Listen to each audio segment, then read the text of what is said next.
Hey guys, welcome to Guys and Bets Thursday, April 18th edition. I'm Kris Abbott, joined by John Campbell, Jonny OddsShark, the GodShark, the Shark Father.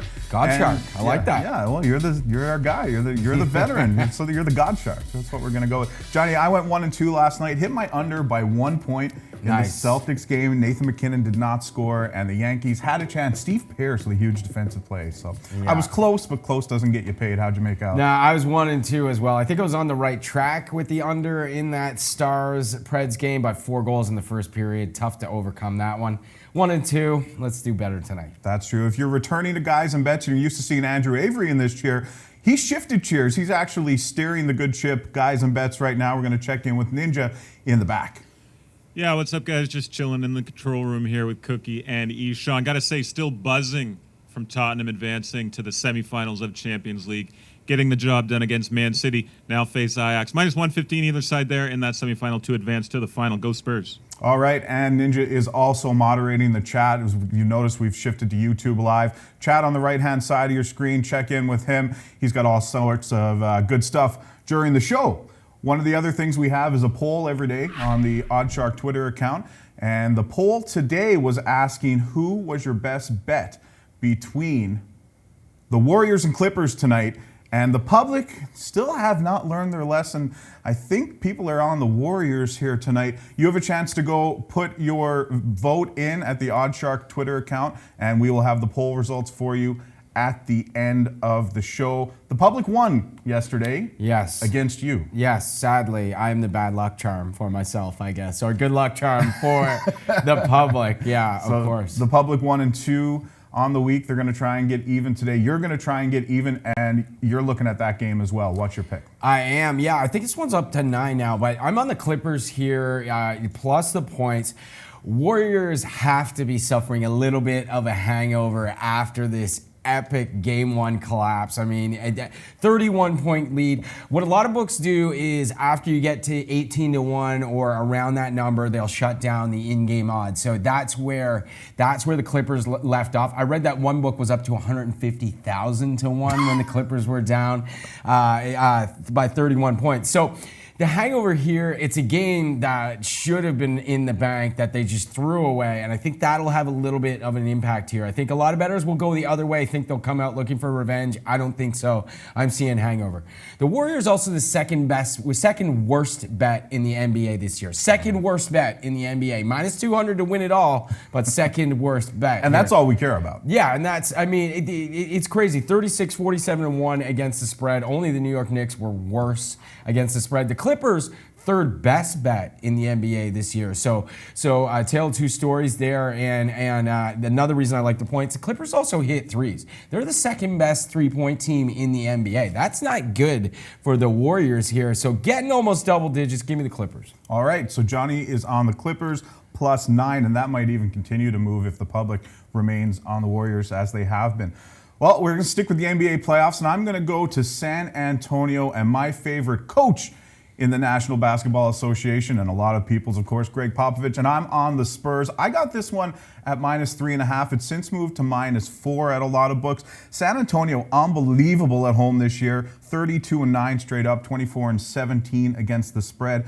In the second half of the season, 10-2 at home, straight up, plus 6.8 point differential in those games. And they're 15-5, got this one from Gilles Gallant against the spread as a 4-point favorite or less at home. They won game 1 of this series as an underdog, and they were leading game 2 as an underdog in Denver, where the Nuggets were excellent this year.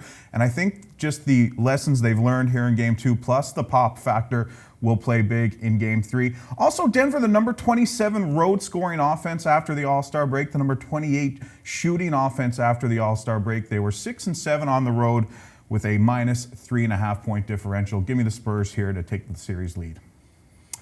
Excellent. All right. Well, my next pick, I'm going with the Canes, -125. I'm sticking with the theme yesterday that the teams that are down 2-1 in an NHL series tend to win game 4. They win game 4 at about a 53% clip historically. That's pretty big. So I'm going with the Canes here again at home.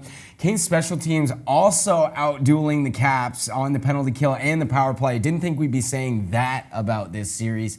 Also, the edge, the Canes' defense has been much better. Team defense, Mazurik's playing really good. Mrazek's playing really good. Only 18 shots allowed last game. He gets a shutout. So those three factors, I'm going with the Canes here in this one. You're taking the Canes. I'm actually going with the Caps, so we'll see what happens. Oh, okay. Yeah, All I think Ovi got fired up with that knockout punch for Andrei Svechnikov. He did, but what didn't play a great rest of the game. A little distracted there, I think, but we'll see how this goes. And Carolina's been great at home. Is a tough one. I just like going against you. Oh yeah, cool. I'm going to take another. I'm going to take another plus money pick with my NHL bet for tonight. And it's a team that I had going to the conference final, maybe even the Stanley Cup final, in the St. Louis Blues. They're one of the best teams in the NHL after December 1st. And in fact, they have not lost 3 consecutive games since November the 23rd. And that's a pretty long time if you're the St. Louis Blues. They've lost 2 in a row coming into this game. But the road team has also won every game in this series. This game is being played in Winnipeg, where Jordan Binnington had a .926 save percentage through the first 2 games. Granted, he wasn't great in the last 2 at home. And how about the Jets? You think Winnipeg has this big home ice advantage with the crazy crowd and everything? They won 25 games at home this year, but just 7 after the All-Star break. So they had a lot of success early, not so much late, and that has rolled into the playoffs. Like I said, I had St. Louis before the playoffs started. I'm going to ride with them in this game tonight, and we've got one more NHL pick from Jonny. Yeah, I'm with you, by the way, though. I like that Blues pick there, and the Jets, not the home bet they were last year. Last year, number 1 home bet money-wise in the NHL. This year, they're winning at home, but they're not winning money at home, so I like that one. I like that pick. But yeah, my third pick, going with the Knights here, plus money. I love this play here. Sharks are just playing bad right now. They've lost their last 3 games by a combined 14 goals. They're 2-14 against the spread in their last 16 on the puck line. Just awful. Huge goaltending edge here for Las Vegas. Marc-Andre Fleury is an all-timer in nets in the playoffs. Martin Jones, on the other hand, having one of his worst seasons, probably his worst season ever, and got chased out of the net in the last game. It's team defense as well. San Jose, their team defense dooms them. They allow the most goals of any team in the playoffs here, and they're the biggest overbet in the NHL this season because of that terrible team defense. So I love Vegas. Don't be fooled that San Jose is going to get a win here just because they need to win to save themselves. Vegas is the much better team right now. Yeah, I think if you're going on San Jose, backs to the wall, emotions, that's a tough way to go because they still got to beat a very strong Vegas team. And you don't have a good goalie, frankly. No, that's it. You know exactly. what I mean? And team defense, they're hanging them out to dry a lot of times too. So. Let's go to America's pastime. I love betting the major leagues, and I'm going to take my favorite MLB pick and give it to you guys here today. It's going to be under 11 at Coors Field tonight when the Phillies come to town to open a 4-game set. The Colorado Rockies, they are picking it up after a slow start, but they do have the number 27 scoring offense in Major League Baseball. The over-under is 1-5-1 in the last 6 games for the Rockies, and they've played 7 straight games with fewer than 11 runs. Granted, I know that things are usually a little more high-scoring at Coors Field. However, Kyle Freeland was 10-2 there last year with a 2.40 ERA. He was absolutely outstanding, and opponents hitting just .228 against him at home. This is also the first time that most Philadelphia hitters have gotten a look at Freeland, who really did have a breakout season last year. Also, the weather, always important, especially this time of the year. It's cold in Denver. They're calling for temperatures in the high 40s. The wind is blowing in from the outfield, and that should help keep the ball in the park. Under 11 at Coors Field tonight. So I love a weather play in baseball. You got to look at it this time of year. It's so important. And a lot of people don't. They forget to look at it. So love that you're talking weather early on here in Major League Baseball. Well, especially at Coors Field, I think it really matters. You know where the weather won't matter tonight? Staples Center. Let's see what the public has on our viewer poll, the G&B Nation pick. Jonny is on the Clippers in this game. The public is on... Oh, wow. 70% of our bettors are on the Warriors, minus 8.5. I mean, I suppose they could beat you again, Jonny, but I don't know. What do you think?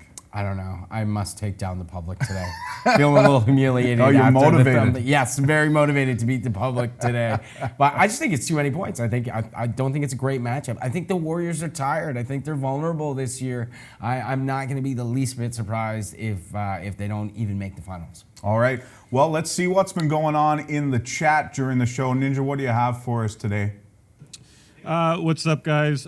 Pretty quiet in the chat room today. One stat, though, I put out there, and this reinforces Jonny's pick there for the Canes. Last 5 periods, Braden Holtby has given up 8 goals. So Canes at that price, not looking too shabby there on home ice. Okay, so maybe I'm going to lose money on that game. You guys are both liking the Canes.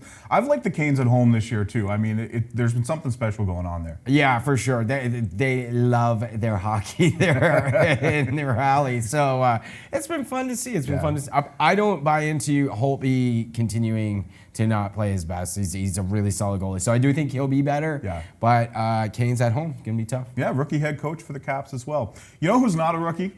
Nick Kostos, and he's been absolutely outstanding with the morning cash out.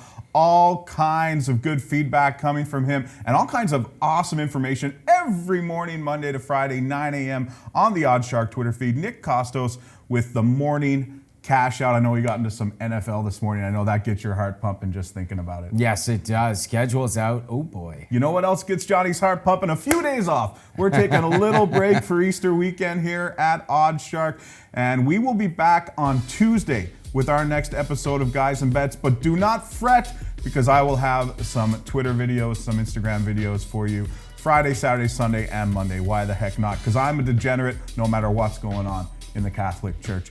On behalf of John Campbell, Jonny OddsShark, I'm Kris Abbott. Thanks for tuning in to Guys and Bets today. We'll see you on Tuesday.